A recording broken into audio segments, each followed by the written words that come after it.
January 1943. Stalingrad. The temperature is minus 30 degrees Celsius. In the ruins of what was once a thriving Soviet city, over 250,000 German soldiers are slowly dying. They're starving, reduced to eating rats, horses, even their leather boots.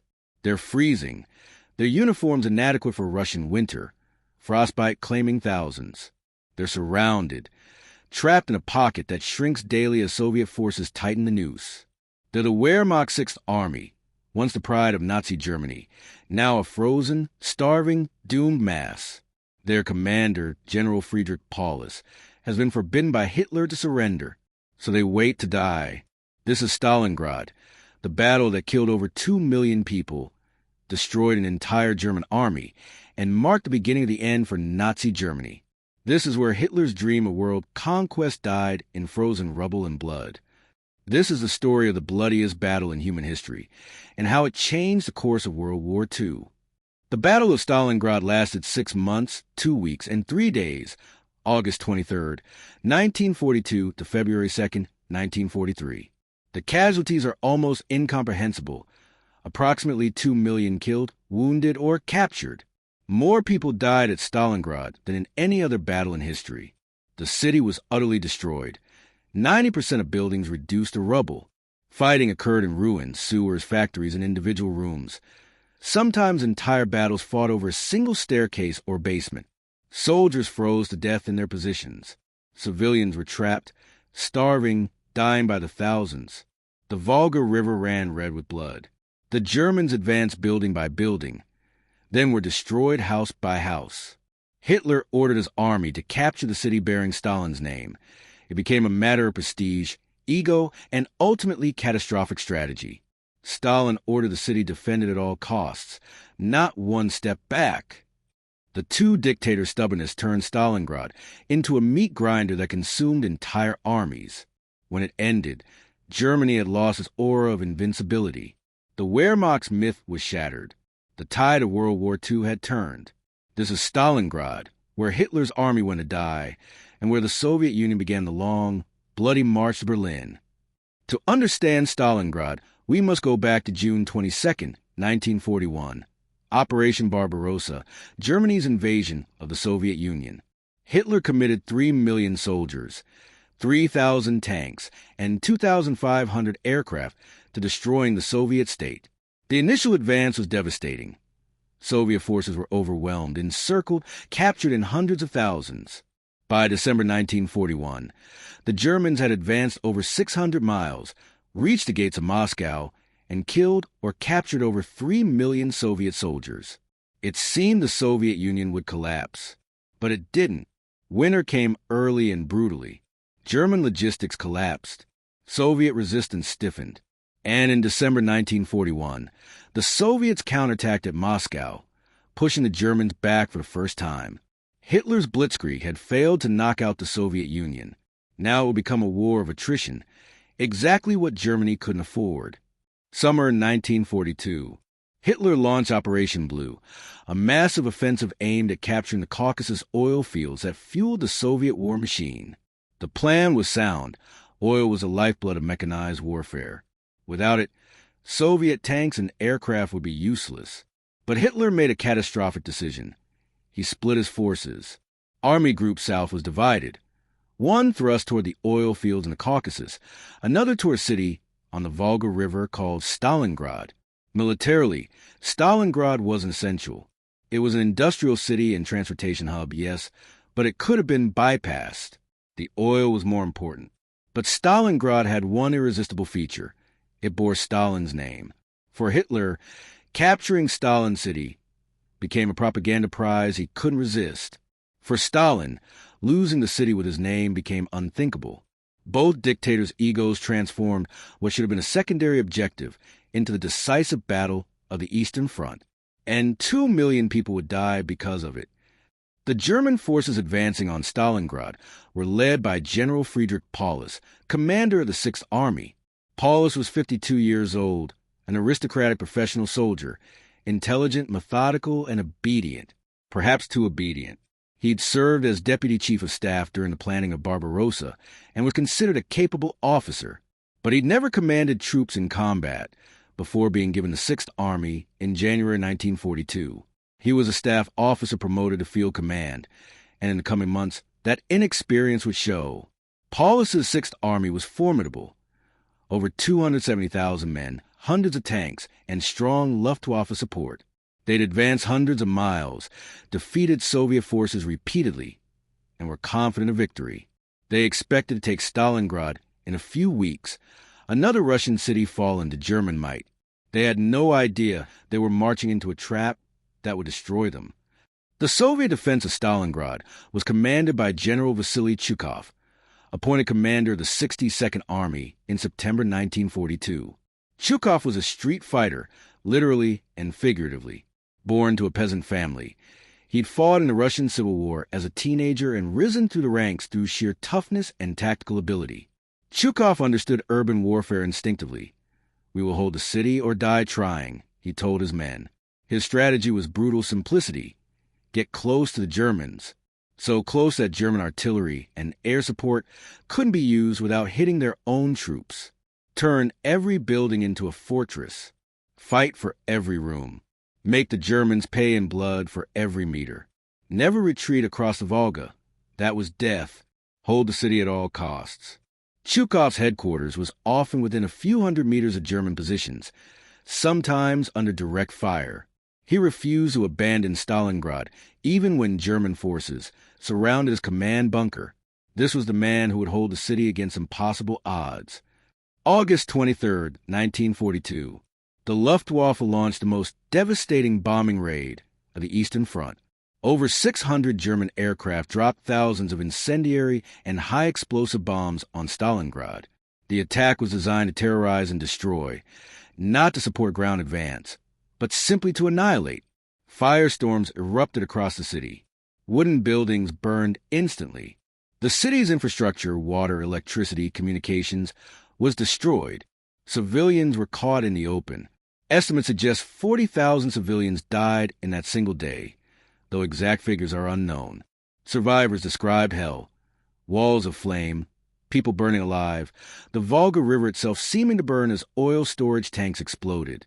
By evening, Stalingrad was a smoking ruin. But ironically, this destruction made the city easy to defend. Rubble created obstacles for German tanks and provided cover for Soviet defenders. The Luftwaffe had just created the perfect urban battlefield for a desperate defense. September 13, 1942. German forces entered Stalingrad. They expected quick victory. The city was already destroyed, the Soviets seemingly broken. But what the Germans found was a new kind of hell, urban combat in ruins. Every pile of rubble hid a Soviet sniper. Every basement concealed a machine gun nest. Every building was a fortress that had to be taken room by room.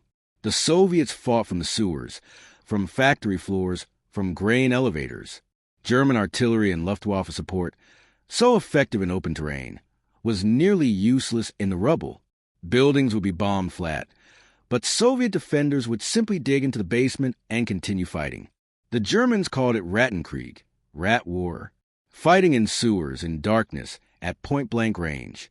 The average German soldier's life expectancy in Stalingrad was 24 hours. For a Soviet soldier, it was even less. This wasn't warfare. It was mutual slaughter. One battle exemplifies Stalingrad's brutality. The grain elevator, a massive concrete storage facility near the Volga. It was defended by about 50 Soviet soldiers, Marines, and NKVD troops. German forces attacked with tanks, artillery, and infantry. The battle lasted 5 days. The Soviets defended floor by floor, sometimes room by room. When Germans took the ground floor, Soviets fought from upper levels. When ammunition ran low, they used captured German weapons. When surrounded, they continued fighting. Hand-to-hand combat with knives, entrenching tools, and fists. When the Germans finally captured the elevator, only a handful of Soviet defenders remained alive, but they'd killed hundreds of Germans and delayed the German advance by a week. This was Stalingrad, tiny groups of soldiers fighting to the death for strategically worthless positions, simply because every hour delay helped the Soviet defense. Every day Stalingrad held was a day the Germans couldn't advance further couldn't consolidate, couldn't prepare for winter. The factory district, northern Stalingrad, became the deadliest killing ground. 3 massive industrial complexes, the tractor factory, the barricade gun factory, and the Red October steel plant. These weren't just military objectives. They were symbols of Soviet industrial might, still producing tanks and weapons even as battles raged inside them. Soviet workers fought alongside soldiers. Women operated machine guns between factory shifts. The factory's massive machinery and reinforced concrete structures provided natural fortifications. Battles were fought across assembly lines, through foundries and workshops. The Germans would capture a factory floor, only to have Soviet forces counterattack through connecting tunnels and retake it. Some buildings changed hands 15-20 times. By October, the fighting was measured in meters gained per day, at cost of hundreds of casualties. German officers reported they were drowning in blood. But Hitler demanded the city be taken, so the attacks continued. Urban warfare created ideal conditions for snipers, and Stalingrad produced legends. The most famous was Vasily Zaitsev, a Soviet shepherd from the Urals who'd learned to shoot hunting deer. Transferred to Stalingrad, Zaitsev began killing German soldiers with methodical efficiency. He developed tactics for urban sniping, camouflage, patience, shooting from unexpected angles, and psychological warfare, leaving bodies where Germans would see them.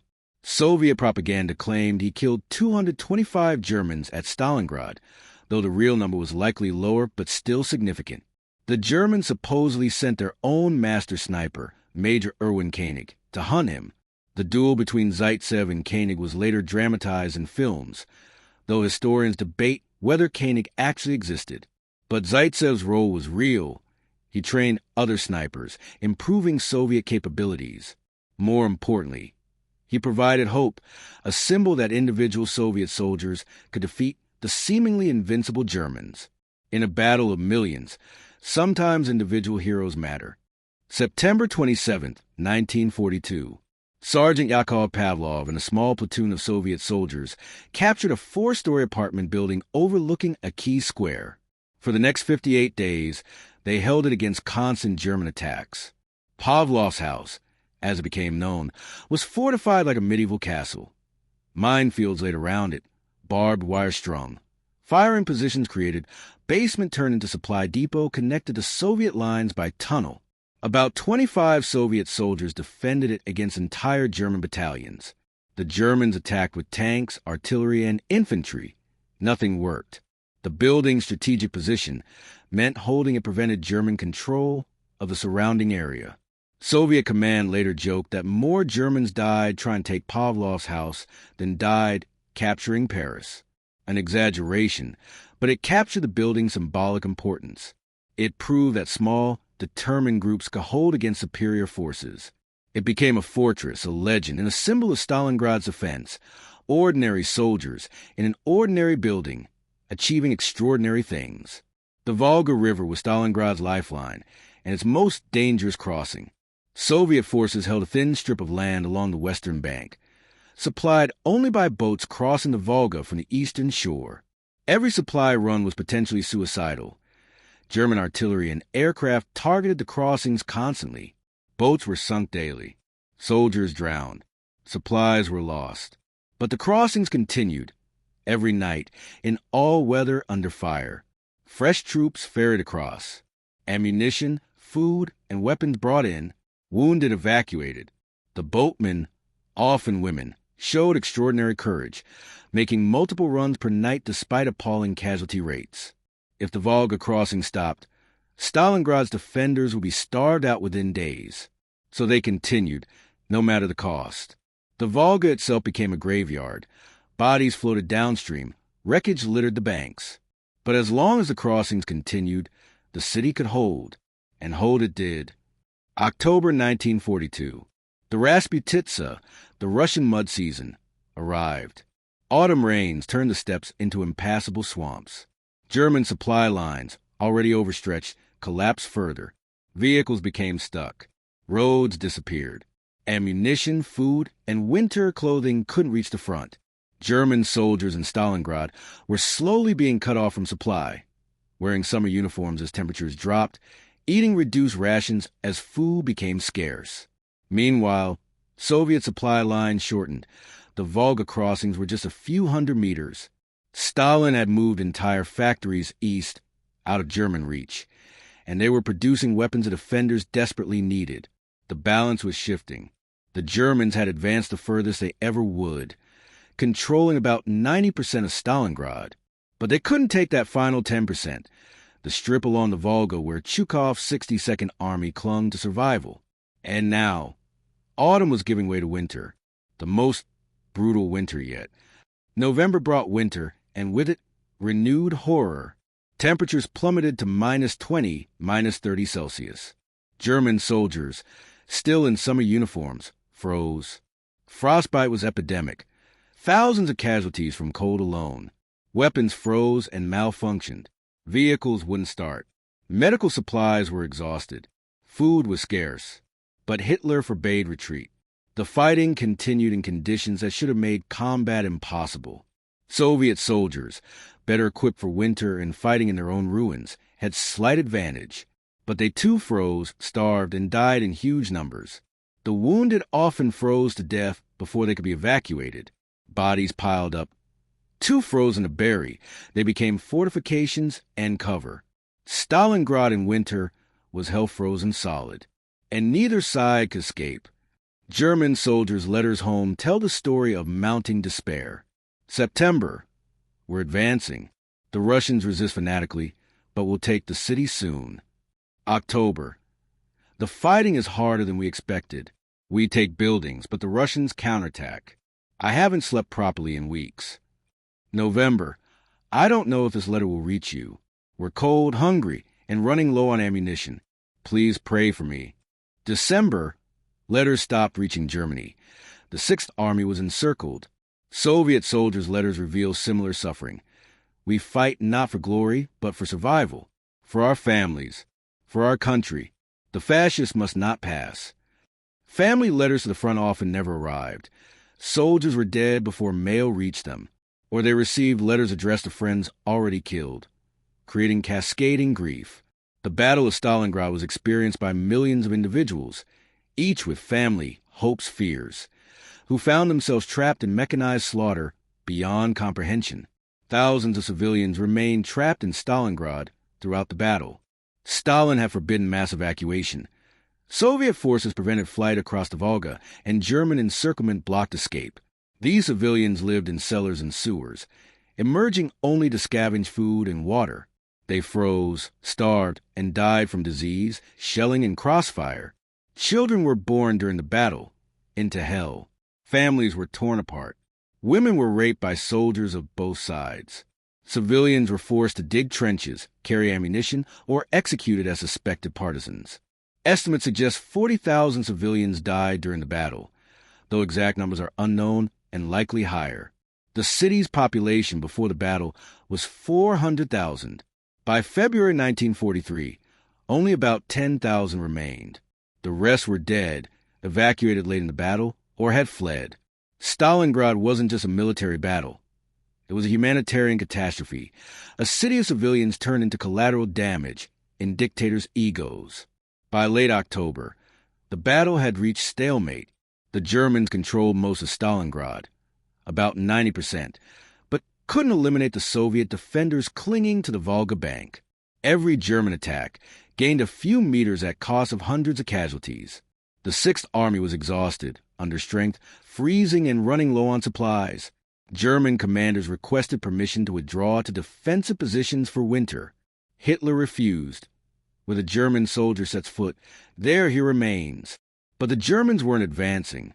They were dying in place. Meanwhile, Soviet forces were being reinforced. Fresh troops crossed the Volga nightly, replacing casualties. Soviet industry was producing weapons faster than Germany. And Stalin's generals, Zhukov and Vasilevsky, were planning something the Germans didn't expect. Not defense, but offense. A massive counterattack to encircle and destroy the entire 6th Army. Operation Uranus was coming. While the Germans bled in Stalingrad's ruins, Soviet commanders planned their counterstroke. General Georgy Zhukov and General Alexander Vasilevsky proposed Operation Uranus, a double encirclement targeting the flanks of the German advance, held by weaker Romanian and Italian forces.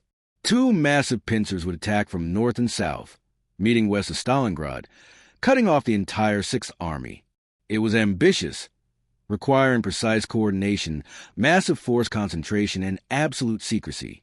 Stalin approved. Throughout November, Soviet forces quietly assembled. Over 1 million troops, 13,500 artillery pieces, 900 tanks. The build-up happened largely at night to avoid German reconnaissance. German intelligence detected some movement, but underestimated its scale. The Sixth Army, fixated on Stalingrad itself, didn't notice the trap closing around them. On November 19th, the hammer would fall. November 19th, 1942, 7:30 a.m. The Soviet counteroffensive began with the largest artillery barrage yet seen on the Eastern Front. 3,500 guns opened fire simultaneously on Romanian positions north of Stalingrad. The barrage lasted 80 minutes. Then Soviet tanks and infantry attacked. The Romanian Third Army, outnumbered and outgunned, collapsed within hours. Soviet forces poured through the gap, racing west. The next day, November 20th, the southern pincer attacked Romanian positions south of Stalingrad. Again, overwhelming Soviet force shattered the defenses. By November 23rd, just 4 days after the offensive began, Soviet forces from north and south met at Kalik, west of Stalingrad. The encirclement was complete. The entire German Sixth Army, over 250,000 men, was trapped in a pocket roughly 30 miles wide and 40 miles long. They'd been fixated on taking Stalingrad. Now they were trapped inside it. The hunters had become the hunted. General Paulus faced the most critical decision of his career: break out immediately while it was still possible, or hold position and await relief. His officers urged immediate breakout. The encirclement was still thin. A concentrated thrust could punch through. But breaking out meant abandoning equipment, wounded, and Stalingrad itself. Paulus radioed Hitler for permission to withdraw. Hitler's response was immediate and unambiguous. The Sixth Army will hold Stalingrad. Luftwaffe will supply by air. Army Group, Don will relieve you. It was fantasy. The Luftwaffe couldn't supply 250,000 men by air. It would require 500 tons of supplies daily, far beyond their capacity. And relief from outside was unlikely. Soviet forces were too strong. But Hitler had spoken, and Paulus, the obedient staff officer, obeyed. The Sixth Army would hold and die. In Stalingrad, it was November 24th. The Sixth Army had 70 days left to live. The Luftwaffe attempted to supply the encircled Sixth Army by air. It failed catastrophically.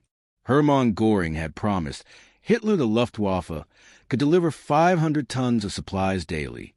The reality, on good days, they managed 100 tons. On most days, far less. Soviet anti-aircraft fire was intense. Winter weather-grounded flights for days. Transport planes were shot down in huge numbers. The Luftwaffe lost over 500 aircraft attempting the airlift. The supplies that did get through were insufficient. Starving soldiers received a few hundred grams of bread daily. Ammunition was rationed. Medical supplies ran out. Horses were slaughtered and eaten. Then rats. Then leather boots boiled for whatever nutrition they contained. Soldiers froze. Winter uniforms never arrived.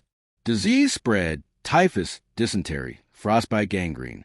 The Sixth Army was slowly dying of starvation and cold. But Hitler's order stood: hold position. Relief is coming. It wasn't coming. December 12, 1942. Field Marshal Erich von Manstein launched Operation Winterstorm, a desperate attempt to relieve the Sixth Army. Panzer divisions attacked towards Stalingrad, initially making progress.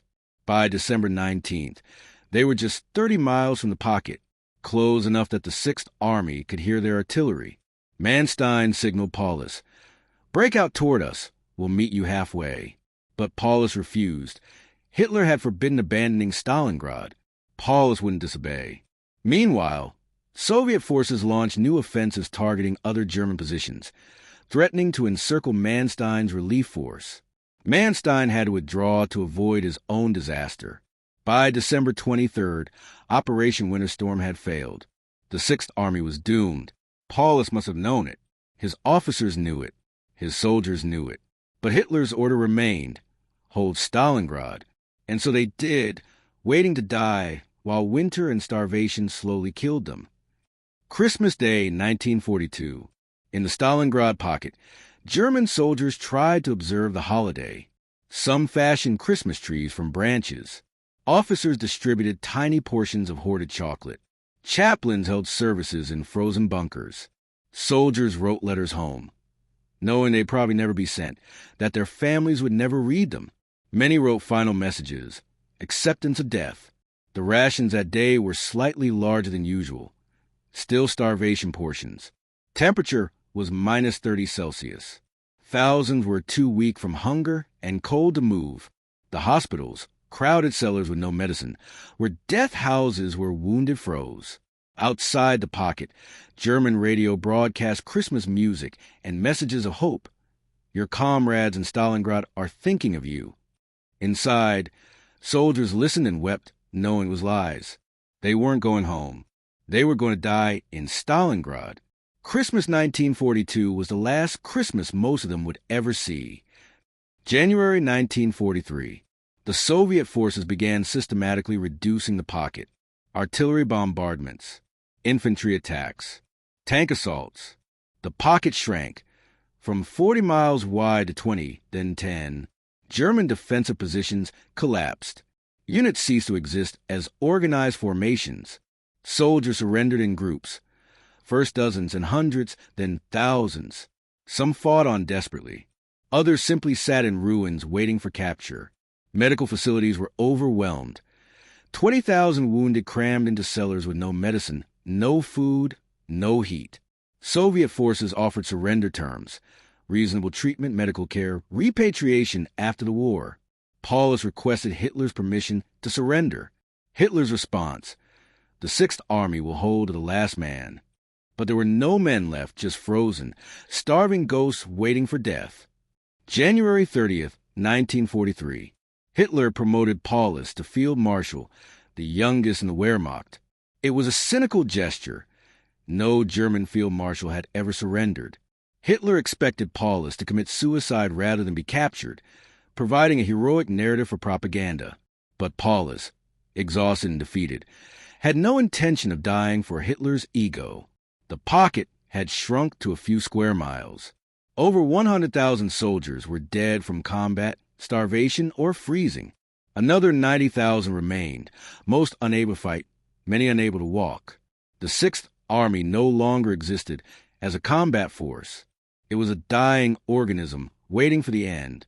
On January 31st, Soviet forces captured Paulus's headquarters.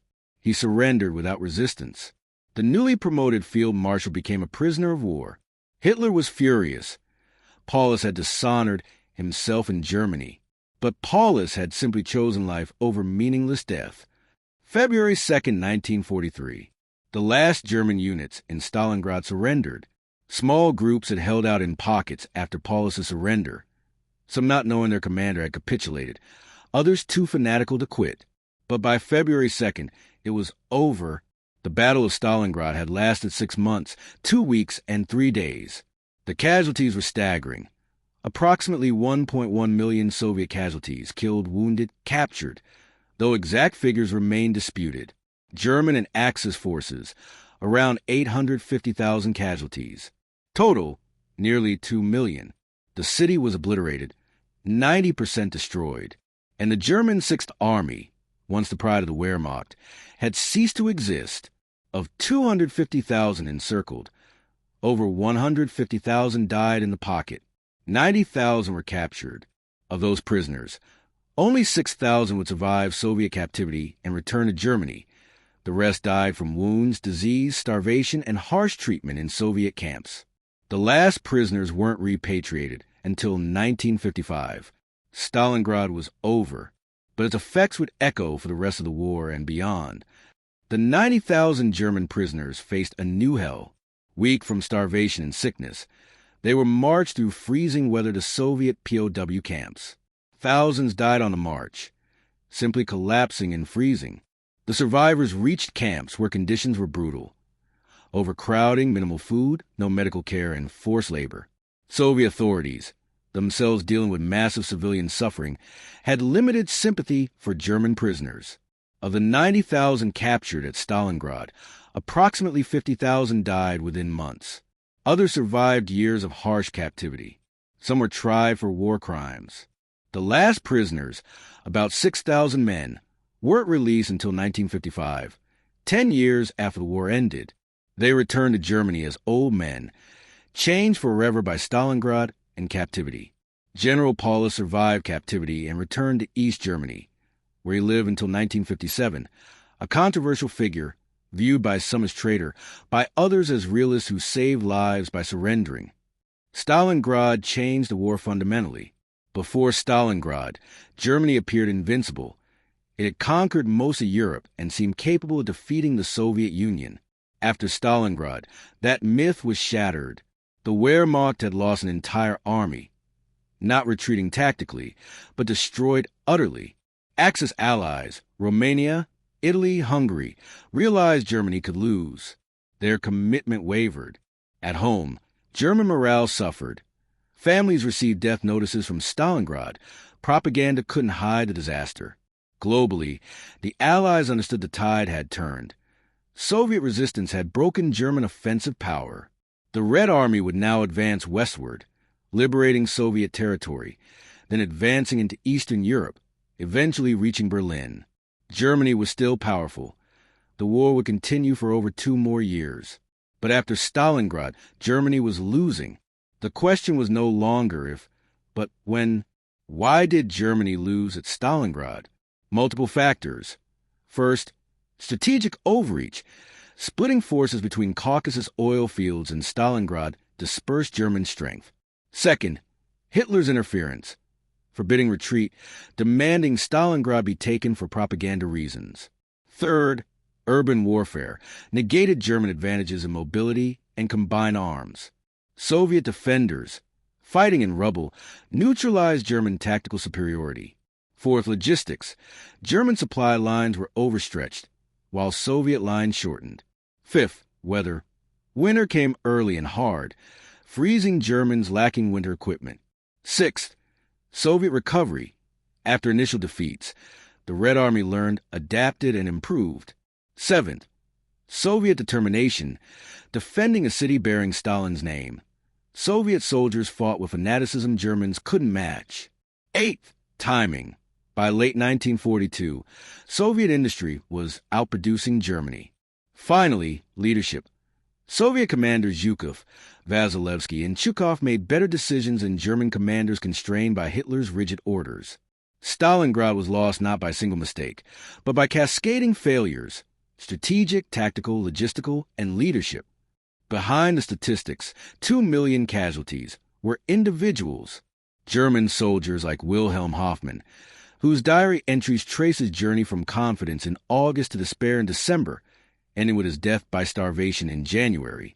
Soviet soldiers like Anatoly Kozlov, 19 years old, killed in street fighting in November, one of thousands whose names we'll never know. Civilians like Maria Karmanova, trapped in a cellar with her children, all killed by a shell in October. Medic Anna Besilova, who worked for days without sleep, tending wounded, herself killed by a sniper. Pilot Lydia Litviak, fighter ace who shot down German planes over Stalingrad before being killed in 1943. Each had families, dreams, futures, all erased by 6 months of mechanized slaughter in frozen ruins. We remember the battle, but we must remember them, the millions of individuals whose lives ended or were forever changed by Stalingrad. Both sides immediately weaponized Stalingrad for propaganda. In the Soviet Union, it became symbol of ultimate victory. We broke the fascist horde at Stalingrad. We will destroy them completely. Cities were renamed, monuments erected, Stalin's genius praised.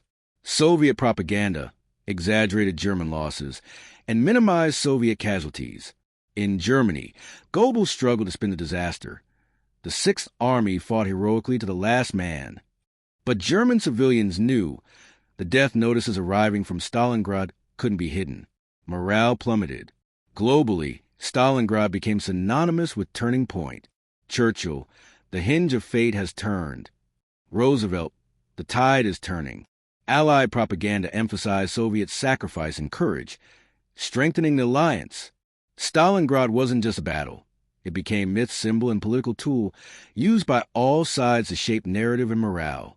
After the war, Stalingrad was rebuilt, transformed from ruins into a showcase Soviet city.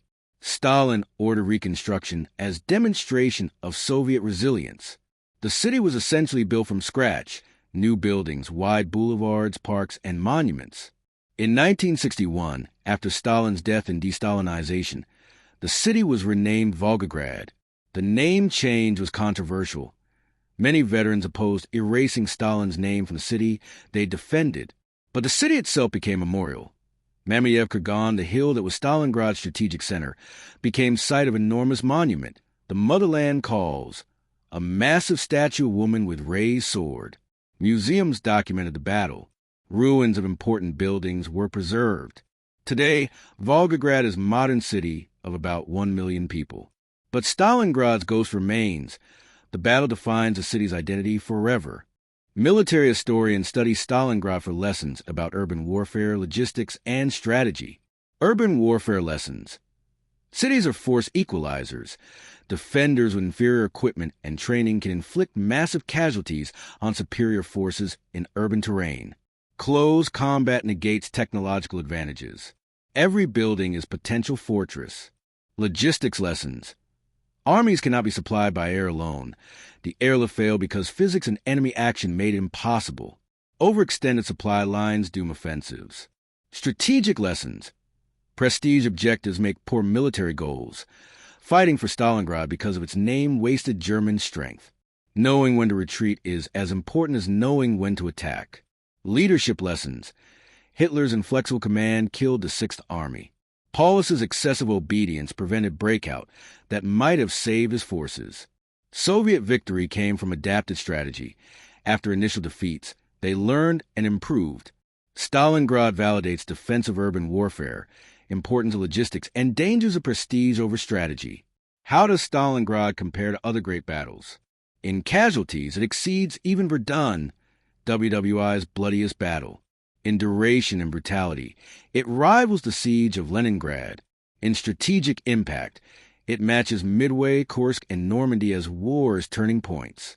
In urban combat intensity, it remains unsurpassed. Modern urban battles like Grozny, Fallujah, or Mariupol are fought at smaller scale with fewer forces. Stalingrad was unique. Massive forces, total commitment. Dictator stubbornness, winter warfare, and urban combat combining into perfect storm of destruction. Military analysts call it the perfect example of what not to do. Strategic overreach, logistical failure. Prestige over practicality. Yet it's also an example of defensive success. Soviet forces, initially outmatched, held through determination and adapted tactics. Stalingrad remains history's bloodiest battle and clearest example of urban warfare's terrible costs. Stalingrad lives in cultural memory through diverse media. Soviet literature, Vasily Grossman's Life and Fate, considered masterwork depicting battle's human dimension, though banned by Soviet authorities for its honest portrayal. Films, Enemy at the Gates, 2001, dramatized sniper duel, though criticized for historical inaccuracies. Soviet films like The Battle of Stalingrad, 1949, present heroic socialist narrative. German memoirs, soldiers' accounts describing horror, often controversial in Germany for depicting Wehrmacht suffering while ignoring Nazi crimes. Memorials. In Russia, Stalingrad veterans are honored as greatest generation, defenders who saved nation. In Germany, Sixth Army victims remembered more quietly, complicated memory of soldiers who died serving criminal regime. Globally, Stalingrad symbolizes WWI's Eastern Front.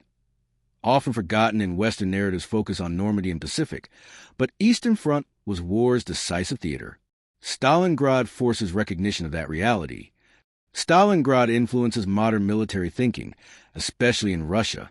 Russian military doctrine emphasizes defense of urban areas, mass mobilization, and willingness to accept casualties, all lessons from Great Patriotic War. Stalingrad specifically taught value of determined urban defense and dangers of encirclement. Recent conflicts, Grozny, Aleppo, Mariupol, show urban warfare remains brutally costly. Modern military study Stalingrad to understand urban combat's challenges and hope to avoid its mistakes. For Russia specifically, Stalingrad symbolizes national resilience, ability to absorb terrible losses yet prevail. This cultural memory influences Russian strategic culture today. Stalingrad remains relevant not as museum piece, but as living lesson about warfare's nature, urban combat's brutality, and price of prestige-driven strategy. Today, the Volga River still flows through Volgograd, the city once called Stalingrad. The ruins are gone, replaced by modern buildings. The battlefields are parks, schools, homes. New generations live, unaware that beneath their feet lie unexploded ordnance, buried bones, and history's bloodiest battlefield. But memory persists. Veterans, now all gone, the last died in the 2010s, left testimonies. Museums preserve artifacts. Monuments honor sacrifice. Every year on February 2nd, Victory Day at Stalingrad, Russians gather to remember, not just Soviet victory, but the millions who died, Soviet, German, Romanian, Italian, all victims of dictators' ambitions and total war's horror. The Volga witnessed hell, but endures. The city rose from ashes. Life continued. That's Stalingrad's ultimate message. Humans' capacity to survive, rebuild, and continue despite unfathomable destruction. Stalingrad was where Hitler's army went to die, but was also where 2 million people, soldiers and civilians, German and Soviet, died because 2 dictators refused to accept reality. Hitler refused to abandon a city for propaganda reasons. Stalin refused to surrender a city bearing his name. The result? History's bloodiest battle, fought house to house, room to room, in frozen ruins for 6 months. What does Stalingrad teach us? That prestige makes poor strategy. That urban warfare is hell that cannot be won cleanly. That logistics matter more than courage. That soldiers will fight to death when ordered, but perhaps shouldn't have to. That civilians always suffer most in war. That some victories cost so much they feel like defeats. 2 million died at Stalingrad. The city was obliterated. An entire German army destroyed. And the war continued for 2 more years, killing tens of millions more. Stalingrad changed the war's course. But what cost? Remember Stalingrad. Remember the frozen soldiers starving in ruins. Remember the civilians trapped underground. Remember the millions who died so dictators could claim victory. Remember it, and understand why war, especially total war, should be humanity's last resort. This was Stalingrad, where Hitler's army went to die, and where 2 million people died to prove that the only victors in war are those who never have to fight. Thank you for watching this comprehensive documentary on the Battle of Stalingrad. If this examination of history's bloodiest battle affected you, please subscribe, and share. Leave your thoughts in the comments. What struck you most about Stalingrad? How should we remember such catastrophic battles? What lessons remain relevant today? Your engagement helps us create in-depth historical content that examines not just what happened, but why it mattered and what it teaches us. Until next time, remember the past, especially the battles like Stalingrad that remind us of war's terrible cost. 2 million people died there. Remember them.